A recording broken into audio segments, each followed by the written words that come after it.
How do you protect koalas during the construction of a major wind farm? I was working as an environmental advisor on a major wind farm construction project, and this video describes what I did to try and understand how koalas use the landscape so I could protect them. Koalas are really hard to find. I searched for them high and low and couldn't find any. And the professionals use detector dogs to detect koalas by smell, or they fly thermal drones at night. As koalas are so hard to find, we tend to use habitat mapping rather than direct records of koala presence. Habitat mapping comes in a couple of forms. So the state government of Queensland has mapped large areas as matters of state environmental significance benefiting koalas. The idea is that if you protect koala habitat, places mainly with koala food trees, then you protect koalas. This is the general area where I worked. You can see some wind farm pads going in here, and I wanted to understand the ecology of these hills and how koalas use these hills. So I got onto the Queensland globe, and on the Queensland globe you can find the matters of state environmental significance, and you can see they're basically just selected regional ecosystem polygons. Yes, it's somewhat confusing. Some areas of native vegetation are not indicated, and it's really hard to piece together what the legal requirements for protecting koalas are.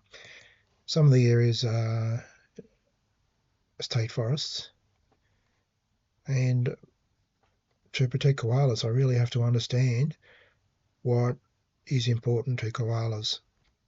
This wind farm is Cooper's Gap Wind Farm and is adjacent to the wind farm that I was working on. You can see the density of turbines, and you can also see the relationship between the forested areas and the wind farm. The Western Darling Downs has hills which have poor soils and are generally uncleared, and has broad flats which contain soils that are better and are good for grazing or cropping. To understand the soils, I use radiometric data. Radiometric data is from the radioactive decay of potassium, thorium, and uranium.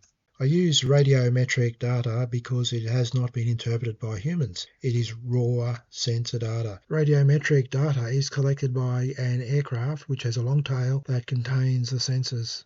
Using radiometric data, I can see the Bunya Mountains with their basaltic volcanics in the east, and then the Condamine River running down the centre, and to the west I can see various basins with blue shades. Radiometric data is good enough to give me the land zone. Land zones are a fundamental concept in the vegetation mapping system used by Queensland. They are a simplified geological system. There's a standard set of mapping colours, and if I apply these mapping colours, I can throw a land zone map over the radiometrics. This map shows the land zones for areas mapped as areas of environmental significance, and the colours largely agree with the colours of the underlying radiometric mapping.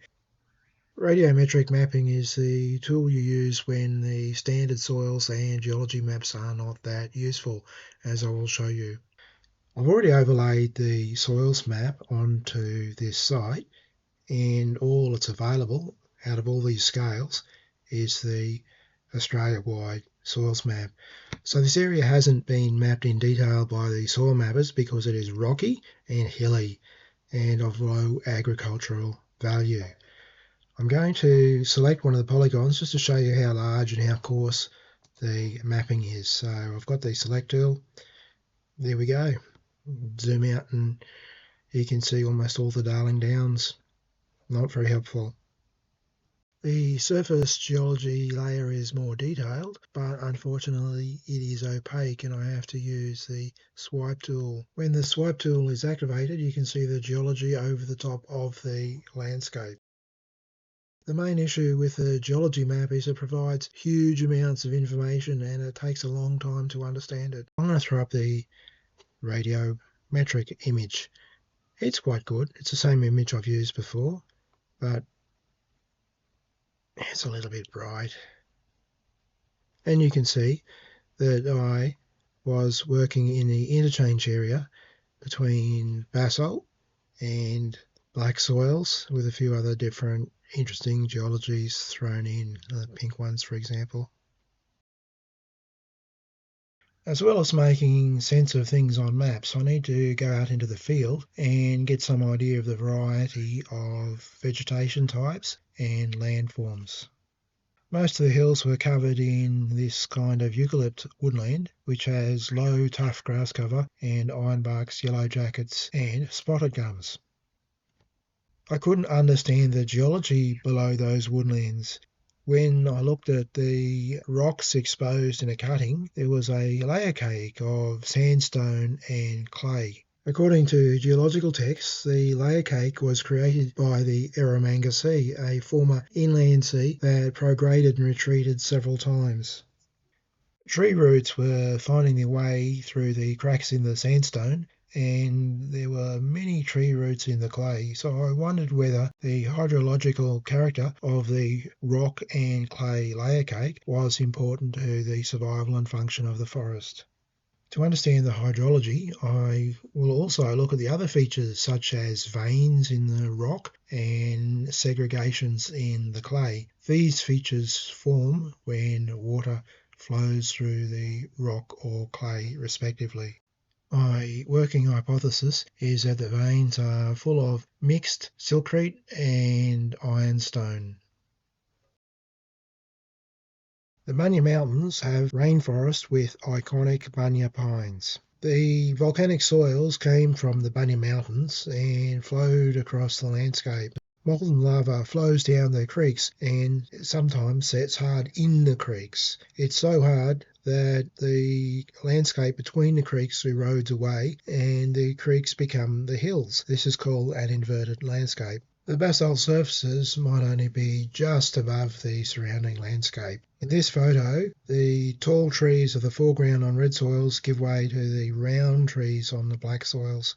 The next rock that is essential to know is basalt. When basalt comes out of volcanoes and flows across the landscape, it often cools to form columns. There were basalt columns where I was working. They were buried underneath deep red soil. This view shows the tops of the basalt columns in one of the foundation pits. Basalt columns can also be seen in Toowoomba. However, in the Bunya Mountains, where most of the basalt came from, the floor of the jungle is covered in loose basalt cobbles. On the dry western Darling Downs, dry rainforest grows on the rich red basalt soils. Black soils are the other very fertile soil. Black soils are formed underneath grasslands. The soil starts as a clay soil, but generations of grass die and decompose and create black organic matter, which gives the soil its colour.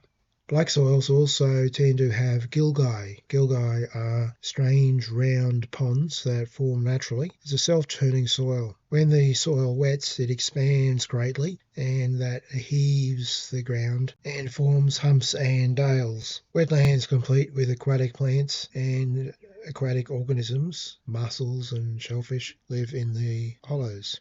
Black soils are notoriously difficult to manage. They become really wet and sticky. If it rains, then any vehicle should leave the black soil areas because any attempt to cross the black soils will result in the vehicles becoming bogged. As black soils are fertile agricultural land, they've nearly all been cleared and converted to farms, and the original vegetation, which was native grassland, has been lost. So the few remnants of native grassland that remain are now a critically endangered ecosystem. Beneath the black soils are horrible, sodic, dispersive subsoils. Plants really don't want to grow on these subsoils, and these subsoils at Tara have remained unvegetated for years. Some of the forest remains because it is on very erosion-prone soils. Gullies can form even in native vegetation. Usually the gully is initiated by some kind of human interference. In this case, the gully began due to earthworks associated with a road. The only really good long-term solution to dispersive soils is not to expose them in the first place. So now that I understand the landscape and vegetation, where are the koalas? It is likely that the koalas are associated with their food trees, which are mainly poplar gum, as pictured, and the forest red gums, which occur along the drainage lines. As well as the hills which were too infertile to be worth farming, the farmers avoided the floodplains which were prone to violent flooding. These areas retain very large trees, mainly forest red gums, and they are quite fertile, so excellent opportunities for koalas. Alluvial soils are just mud deposited by floods, so they contain every other kind of soil. The geological diversity continues, and there are some less common types of rock. On one hill, I found what I thought was concreted bauxite. Some areas, such as underneath the Cooper's Gap wind farm, there are granitic landscapes with round granitic boulders. The soils in these areas usually comprise decomposed granite, which is a very coarse sandy material. I don't think koalas are very likely to occur in the flat lowlands which have the gilgai swamps. The black soil vegetation also has round shrubby trees and tall belar casuarinas. One tree that I had some questions about was the chinchilla white gum. These tall straight trees are used in plantations. In the wild, they seem to be an ecotone specialist, so they grow along the line between the black soil gilgai country and the slightly higher ground. These trees are quite rare in the wild, and I do not know if they are koala food. In flat swampy areas, even the smallest amount of elevation can make a difference. In the foreground there are round trees typical of gilgai country, then there are the tall casuarinas, the belar, Casuarina cristata, and behind is regular bushland with chinchilla white gums, and the country is so flat I can hardly see any difference. The Western Darling Downs are quite a flat landscape, and you can transition from brigalow on black soil to dry rainforests on red soil in less than 1 metre of vertical elevation. In conclusion, I didn't get koalas totally figured out, but I did get most of the landscape figured out. It was a combination of field observations and using GIS data in creative ways.